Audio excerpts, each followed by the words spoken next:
Hi guys, T Reaper here, back with another video. This video, as it clearly says, is my view on this generation's good and bad games so far. I'm going to do four of each section, reasons why I did like it or I didn't like it.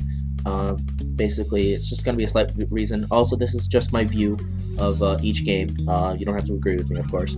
I'm going to start with the bad section. Number one would definitely be Merciful Suspect. Long and short of it is, it was basically a game, a very short campaign, 2 hours and 50 minutes, by the way, of you basically solving your own murder. It was interesting and it was different, but basically what you were doing is just going around the area, picking up clues, connecting the dots. It reminded me of an old inspector, like an old detective show that you watched in like the 1990s. It was different, but it was very boring, and it was very short. So that was why I didn't like that. Second one would definitely be AC Unity. AC Unity was the most horrible made Assassin's Creed to date. One, it launched broken. It had so many glitches that it was game breaking glitches that basically you would walk around in an area and fall right through the map. The other reason I didn't really like it was the fact that it was mainly basically a love story, tragically gone wrong, and the ending was very depressing.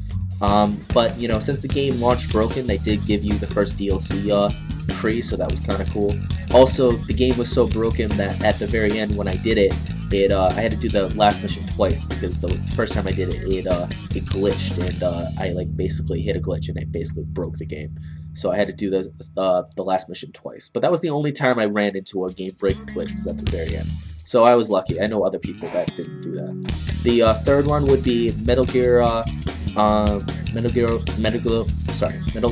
Ground Zero. The reason I really didn't like that was practically because it was a one-mission game that was 15 minutes long, if done right. If done right, that game is so freaking short that it didn't even give you time to basically take in the game. It was stupidly retarded and basically boring as fuck. Metal Gear Solid Phantom Pain basically puts that game to shame, and I know Ground Zero was just a prequel to the Phantom Pain, but they still should have done that Ground Zero a lot better, or at least launched it as a DLC with Phantom Pain, because otherwise I think it wasn't worth $6. It probably would have been worth like $25, and that's it. And then Hardline would be my last worst game of the year, from, I think it was last year, actually. It wasn't even 2015. I could be wrong though. That basically was a combination of Battlefield and GTA. I think that basically works more better as a DLC than it does as a main game. But the story was interesting and had one of the better Battlefield stories. It actually had a cinematic story, which was kind of cool. But onto the good games of the year, I liked Rise of the Tomb Raider, Halo 5, Witcher 3, and Rise. Rise of the Tomb Raider personally is my top favorite this year. It was visually astonishing, great story, and it basically gave a new twist to Christianity, and it was probably better than the Definitive Edition, but that's just my case. Witcher 3 was long, interesting, a good RPG, and it deserved its Game of the Year award and its other 2 awards that it received this year. Halo 5, I've gotten a lot of controversy and arguments over this fact. Halo 5, guys, is meant to be part 1 of a part 2 drop-off story. Part 1 is Halo 5, and part 2 will be Halo 6. That's why at the end of Halo 5, it has a drop-off, just like Halo 2 had a drop-off for Halo 3. So a lot of people don't realize Halo 6 will be coming out within the next 4 years. That is the finishing piece to the trilogy of 4, 5, and 6. Just so you know.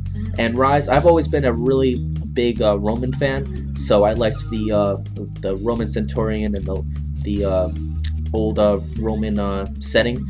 I liked the game mechanics. I liked the story. I liked basically it was a story of redemption, of you basically being betrayed and then taking revenge on the people that basically stabbed you in the back. I also liked the ending. The ending was kind of a put off, because basically at the very end you basically did you kill yourself and kill your enemy at the same time. But I've used some of the cinematics in my videos, actually, if you want to go take a look at that. But those are basically my views. I want to give a shout out to my buddy Paul in Europe. He wanted me to do this video. I want to give a shout out to all my subscribers that have subscribed to me this month. Kudos to you guys. I will be doing a Halo 5 walkthrough for my speedrun. I've been trying to do it for the last day and a half, and I keep running into blocks. So I will do it by the middle of January, I promise you that. Thanks to you guys for supporting me and supporting my channel. I will see you next time. Later, guys.